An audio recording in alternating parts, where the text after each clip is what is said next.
Where did your names come from? I'm Emmanuel Obama's. My name came from, that's my middle name, which means God is with us. And Obama's, I adopted that from the president not being politically correct, or not being political back. Well, I adopted it because it's Obama's saying, I put an S on the end, saying we all Obamas. And we get ready to, we're doing history in the making. You know what I mean? All my brothers, we all Obamas. We all stand for hope and change. You know what I mean? So that's where Emmanuel Obama's came from. Yeah, and I'm dreadhead Gillie, and that came from me, just the strength of my dreads and my last name. That's how I came up with my name as well. Gil. It's the last name, so I took it and ran with it. Now, how'd y'all guys link up? We got the same mama. We was born, raised together. Right. We got the same mother, different fathers. Our mother passed, and I was like 16. He was probably like 9, maybe 10, something like that. Yeah. And he wasn't rapping at first, but I always expressed myself through the music, expressed myself through the music. And he watched me coming up. I was just fascinated with it, for real. And just chose to do something that I liked, seeing. So I chose to do it. So does that make y'all brothers? Yeah, we brothers. We blood brothers. Blood brothers from the same mother. We brothers from the same mother. This ain't fake, it's just real. Now, where y'all from? Louisville, Kentucky. Louisville, Kentucky. The west end of Louisville, Kentucky, all over. We didn't live all over, but we've, from the west end of Louisville, Kentucky, 26 Garland, 22nd and Date area, all over. We moved every year because Mama was on Section 8, so we moved every year, It wasn't no stand in one spot, so we moved every single year. All around Louisville, lived a couple places, North Carolina, places, Now, what's your opinion of the state of rap music right now in Kentucky?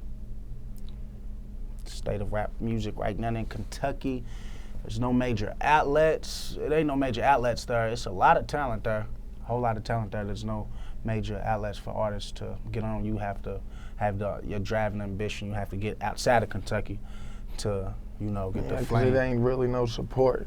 Yeah. No support, It's not a music really consumer state, really, people. So you have to go outside to get the flame going to bring it back home, and then everybody supports you and follow you there. That's how Kentucky is. That's because there's no major labels there. There's no major artists there that put anyone on. So, but we bringing hope. That's Emmanuel Obama's. Obama's is what The stands for 502 hope. come up. Hope. We gonna bring the hope. on. Bringing hope to this industry. We bringing hopes to the industry. It's the mission. Now, give me a tour of the city of Louisville for someone that's never been there before. Let's start with the food. Favorite food spot in the city? My favorite food, I like chicken. I'm a chicken eater, so I like Andy's. We could say, what's that one you was just calling? I like it. I just said it be getting me sick and shit. You from Franco's? Franco's. I'm a picky eater. I don't really jig with too much. I eat there. All my people's just cooking. Right, same with me. I like Franco's. That's soul food. If you want some soul food, you want some Franco's. If you want some seafood, holla at the seafood lady. She has some bomb fried seafood. So, but I don't even eat seafood. I'm allergic, but I eat it. It's fine. Holla at them. 502. Now, what about the nightlife? You want to go in the house. I ain't gonna lie. That's what you do want to do. Because it depends on if you're talking about partying. The nightlife to me, you want to go in the house. It ain't a lot of It ain't a lot of entertainment wise going on there. Like, I mean, we have the parties and everything, but it's not. It ain't Atlanta. It ain't Miami. It's not that type of nightlife where Tennessee partying. After it's where you 3:30. After 3:30, 3:30, after 3:30, 3:30, you go in the house. The club's over with. It's over, and it's We got the West End, the East End, the South End. Louisville, Kentucky, it's not that big. Where we from, it ain't that big, so everything. But it's not country neither. It's like everybody else's city. Favorite strip club in the city? Me, I'm not a strip club type of person, so I ain't even really got a strip club. But you can, I can. I don't have a favorite strip club in the city either. Nah. I mean, I like KLD, and that's in Miami, but in our city, shit. yeah, we performed at KOD a couple months back there in Miami, but it's not a major strip club in Louisville. It's not known for strip clubs and all that. So I don't have a fave. It's not a favorite at all. But the Dollhouse, you can say. Dollhouse. Sort of bad bitches. I mean, 7th Street. Couple bad bitches. Thick, anyway. 7th Street, something like that. But Do they get nude up there? Some of them, if you had breads right. man, that's the ratchet. That's the ratchet of the ratchet places, man. Them is the ratchet places. But Nah, shit. yeah. Nah, they don't get naked, but you know. So they have their tops They and topless. bottoms? Yeah, they topless. They're topless? Okay. Yeah. All right, now what about nightclub? Favorite nightclub in the city? Legends, Coles. It's a lot of legends. We got legends. We got codes. We got Club Live. You said your man's. Your Club Live when they have their little events. That's in the West. What's out? JT's. It's a JT's. Look. But spots? mainly Legends on Fridays just jumping. A Coles. Yeah. All right, now we talked about the food, we talked about the nightlife a little bit. Anything else you recommend, any other spots you recommend someone first time visiting Louisville to go see or check out? Anything else that stick out to you? You can go check out the bridge, walk the bridge from the waterfront to Indiana. It's a nice little view at night in the summer, you know. You can walk through her. That's me. You go walk across the water, look through the water, the lights reflecting out the water. What about the lingo? What are some terms or some phrases one might hear in the city of Louisville right now? Tabitha. Tabitha, that means You go tabs. tabs. Hey man, it's lower tabs. I had your coat on, so you might hear Tabitha. You gonna hear that? You might hear thumping. Thumping. MIS means you got it get jumping. money. Yeah. You got it, you know. There's another word, jugging, so you might hear thumping. We got it thumping on this end. Yeah. Gritting. We gritting. That means we gritting, we grinding, like bad breaks to the rotors. You know what I'm talking about? So, shit like that. got all kind of lingo, man. It's all kind of lingo. But that's a few. Now, what are some events you might recommend one to check out in Louisville? Like, for instance, in New Orleans, Mardi Gras is a huge situation out there. Derby. Kentucky Derby is probably the livest thing going on in Louisville, Kentucky. You know, the Kentucky Derby. And that pops off in May. That's May. That's in May. If you at the Kentucky Derby, you want to go to the racetrack, you want to bet on them horses to get your money. You know, it's, or you want to walk through Screaming Eagles. Walk through Screaming Eagles. It's popping on Derby, you know. Everybody's there, so you can go to the racetrack, bet on some horses. There's parties everywhere. Parties is everywhere. So everywhere. That's the time. If you want to come to Louisville, Kentucky, that's the time to come. Doing Derby, you're gonna catch. And Thunder over Louisville. Yeah, Thunder over Louisville, things like that. That's real deep at the waterfront. Yeah. What's that? When the fireworks, the world's biggest fireworks show. Yeah. All right, now let's take it back a little bit. What type of student were you in school? I ain't gonna lie. Me, I dropped out of school. I did. I dropped out of school. So, but when I was in school, I was a good student, but I just wasn't focused in the school. That's sad to say. It was how we came up was totally. My mama had 10 kids, and she was a single parent of 10. So we was moving every year. Like I actually dropped out. I went to boot camp. At the age of 16, they sent me out to boot camp. So when it comes to school, I got back in school when I went to boot camp, but before then, we was in foster homes. We was in and out of foster homes and shit, so Running we away. we was running away, so we wasn't focused on school. We was The focusing thing- on what, We thought school was wasn't to helping us at survive. the time. Of course, you get older, you know what's going on, but at that time, we was focusing on, Survival. surviving and, That we thought was surviving. We didn't As look kids. at them like they was helping us. So- we looked at it like it was like y'all ain't trying to help we was us. troublesome. We was troublesome. And that comes from where we come from, the lifestyle we was raised in. So we was troublesome in school until you get older, and then you hear, you be like, damn, I remember they was telling me about that, so. But the most thing is to stay in school. That's my number one thing of all. That's my, stay in school. And I say it because I didn't stay in school, and I didn't. It was because we didn't have the same opportunity. We wasn't pushed. We didn't have the same people around us. We didn't have grandmothers and mothers and Just had fathers sisters and brothers people that to was push us. Like, go to school, boy. We had the streets. You know what I'm saying? So that's what we coming to bring it. I hope that shit ain't cool. We did it because that's what we was forced. We was forced. We wouldn't do it because we was lazy. I'm gonna drop out.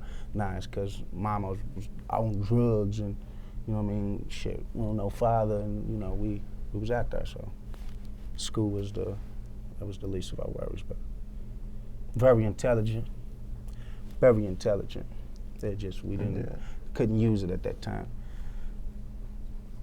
Like living in hell. But, Jobs you had growing up, if any? I worked at McDonald's, Cardinal Aluminum. Where else I worked? I worked a factory job. I tried to work at Wendy's one time. I was a youngin'. I tried to work at Wendy's. I worked there for like a month, man. I was like, "Are you serious?" Just because the pay that they give you, even as a youngin', wasn't even at the standards. You can't even get you a decent pair of shoes and an outfit with the check. So I was just like, "What?" I mean, that was kind of discouraging. You know what I'm saying? So that's how it was. You know what I'm saying? I never went when it come to working. I work if it comes all the way down to it, if that's the main thing, because that make you work in that penitentiary. That make you work for nothing. You know what I'm saying? So when it come down to, I would, if it came down to the time, I humble myself and work at any place. But I always say it like this: if they can take away, I will make myself a boss. I'll make myself a boss because they can take away the way you live anytime, basically. Like if they decide to fire you, you done built up. It's like working $20 an hour job, and they say He's you basically, fired. the chop it down is modern day slavery. That's how I feel. That's my opinion about it. Yeah. And they can come and snatch your everything from you. You fired. Then what you gonna do? Yeah. Where you gonna turn to? A monster. A monster. For real. Shit. Any crazy customer stories dealing with any of those jobs you mentioned? Yeah. I done seen some shit. I done seen motherfuckers coming out, throw the whole, and wipe the whole burger on the wall. I done seen a motherfucker throw a cup on a motherfucker. I done seen a motherfucker spit in this white girl's face. I wanted to whoop him for it, but I was like, shit, it ain't my situation. That's how I felt about it. But I did feel bad for the girl. And when you on probations and everything, see, he been on probation. I was on probation. I just got off papers. He been on probation since he was 18. He was a young knucklehead. What's today's date? They forced him to work. 2016. I got off papers on the 4th of this month, January. So I've been off for 5 years, so some things you got to do just to please others. Just to walk a line, just to stay out here. So but not saying that a job is bad, because a job can make some people. It just depends on your work ethic and what you like in life. So that's just how I feel about it. Some people want to be CEOs. I don't want nobody being there to fire me and then take everything from me. So, I'm on some let's make ourselves bosses out here. I'm on myself into a boss. What's the worst thing you put your, well, my question was, what's the worst thing you put your parents through, but your mother? What's the worst thing you put your mother through, if any? I can't even speak on it, I ain't gonna lie to you. Mama, Cause I was young. worst thing I put mama through is maybe I used to tell her when I remember when I used to come home, that's when crack was, she used to smoke crack. I come home and it used to hurt me to see mama smoke crack, so I'd be like, I hate you, you don't care about us, you care more about that crack. So I know I was trying to get her to stop it, but the way I was coming about it, you know what I'm saying? So I know it hurt her. I was like, damn, my son told me hate me and things like that. But it wasn't me. So I'm saying it as in, mama, don't do it. You know what I mean? So things like that. I got sent to boot camp. I mean, like I said, he was younger when mama passed, but I got sent to boot camp for like 2 years. I was a young guy. You know, she wrote me all the time. So that's the only thing I can think of is just telling her, expressing the way I felt, but I wasn't expressing it the way I should express it. By saying it, I'm just telling her, you don't care about us, you care about smoking this, crack, and this and that. So I know it hurt her. I know it could have, you know what I'm saying? But other than that, we was good kids to mama. So. Now, what's your message to the youth? My message is, man, quit settling for less and accepting anything, and cause you see something, it ain't always good. Cause like people my age, I ain't nothing but 24, and they just cause they see something, they gon' sell their soul for it. Like it ain't, y'all better. That's how I like, y'all better for real. Like, man, wake up. But my message is, man, it don't matter where you from, what you been through, even, you know, everything, shit shall pass, you know what I'm saying? And if you want it, you can go get it. I don't care about nothing. I wasn't introduced to sports, none of that shit. We was, you know, I went to boot camp as a youngin'. I'm, you know, I'll kind of, you know, we was deprived, but that if you deprived and don't make it, you can't make it an excuse. If you want something, basically, go get it. That's to the youth. It's hoping whatever you do, I don't care where you from, where you at, what color you are, whatever, you can go get whatever you want. Put your mind to it, put your grind to it. Ambition is gonna happen. That's my message to the world. to the world, you know. And we coming for y'all, Commander-in-Chief. We got the website going, www.commander, COMMANDER, N as in Nancy, Chief, CHIEF.com. You can check us out there. On the side. We got music, we got videos there. Y'all can check out our movement. You know, we just started this, by the way. We just started doing the rap like 6 to 8 months ago, getting serious with it. We always wrote music, but we actually got serious with it and said, this is what we're gonna do. We ain't gonna, you know, be a statistic. If our victim, we're gonna do this music shit. So we've been doing it for like 8 months, and we creating a buzz. We doing shows, and we did a show in Miami. They just played us in a compound in Atlanta last night. The first time they played a song we just done at Patchworks, Going Crazy. The response was wicked, and they was in our, I'm like, you know, they was in And then our the crazy feelings. thing about our city, back to when you was like, our city, we'd have played that song in our city, they would have looked like, damn, why are they playing these niggas type shit? It's crazy. Now let's talk about music for a little bit. What do you hate the most about the music industry? How they let bisexuals just take over and then think it's cool. Like, that's the and world. then I'm just saying how the rap game is doing that shit, bro. How they got these little kids out here gay and shit on TV, like, that's cool. Y'all, the rap game turned that shit, like, you know, I ain't gonna blame nobody, but no names, certain people or nothing, but yeah. Like, the kids look at that, like, when we rapping, they look at that shit like, okay, that's cool. He got on a pair of fucking leggings. You feel me? He's cool.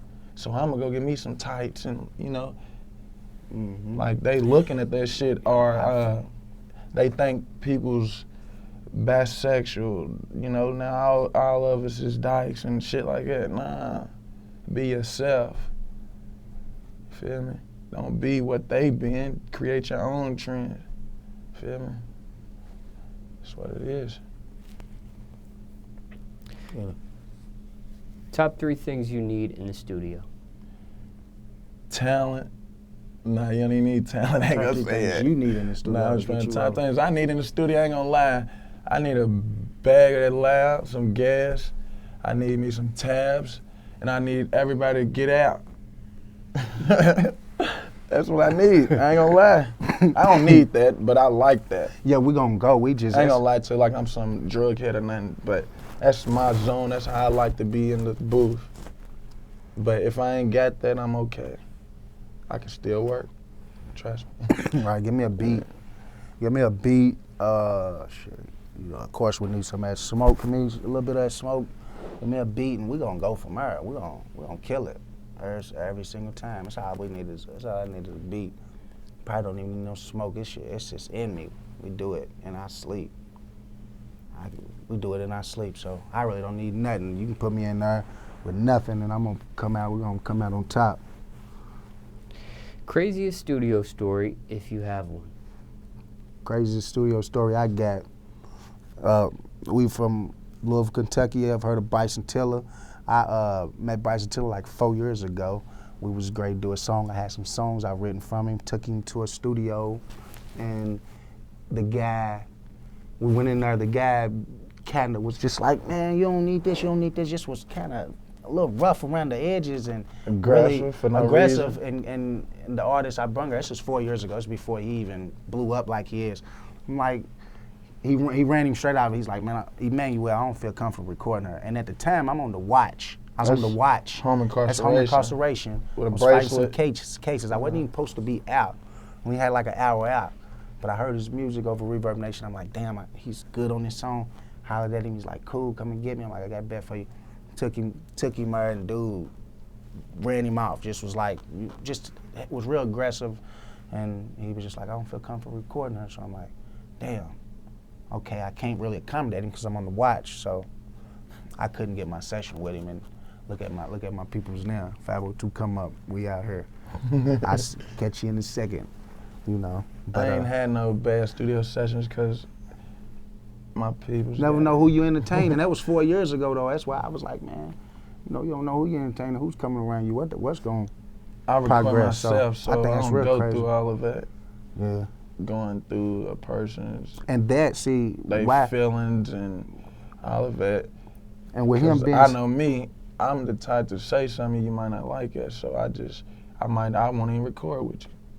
and with Like him, and I ain't no cocky person, but I'm gonna tell you, and it might be blunt, you know.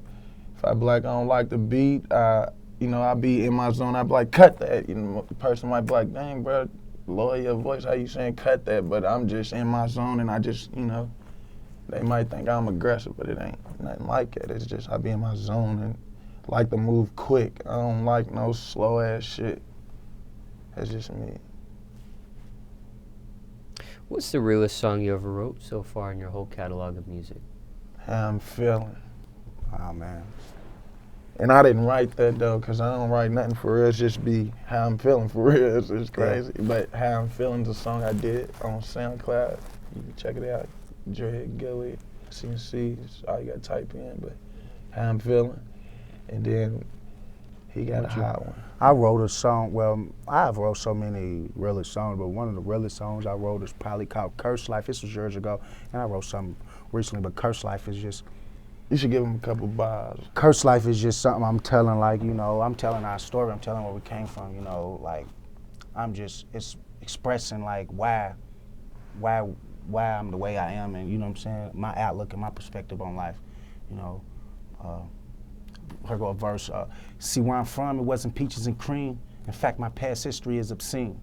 My pops was a fiend. I finally met him when I was 16, coming up.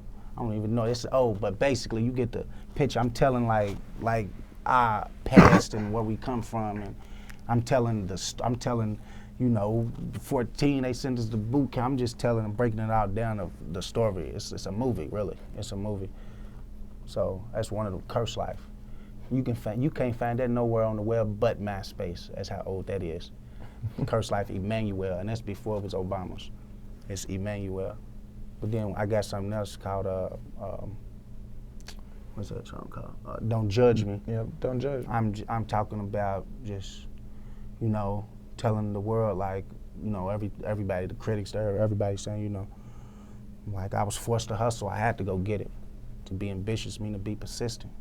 Can't see the picture without the vision, you know what I'm saying? I'm just saying we was forced to do this shit, so that's hot too. Don't judge me. Check it out on our website, commanderinchief.com.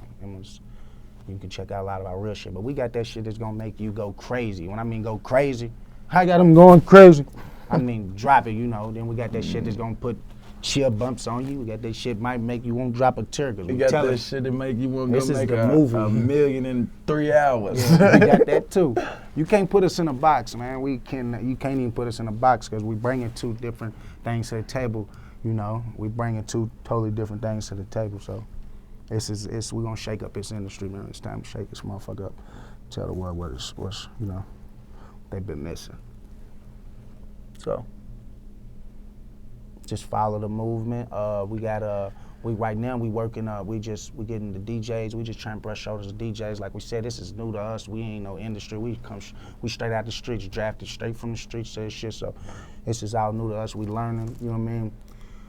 Right now we getting at the DJs. They pushing us. They planning us in the compound. We're gonna try to hit the mansion. You know, we're gonna do this in every region too. We taking this grind from Atlanta to Nashville. We're gonna take the same thing. You know, just collaborate with real niggas and make it happen. Just living this dream with open eyes every day. And motivation and faith. And we make it, and the music speak for itself. It's no, you know what I'm saying? Well, yeah, you know, everybody say, you gotta have a gimmick. We don't need no gimmick. Our only gimmick is we the best. This is real life. This is real life, and we in the talents, wow, we here. It's just real life. It's no gimmick. So. What are your keys to success? Staying humble, motivation, and faith.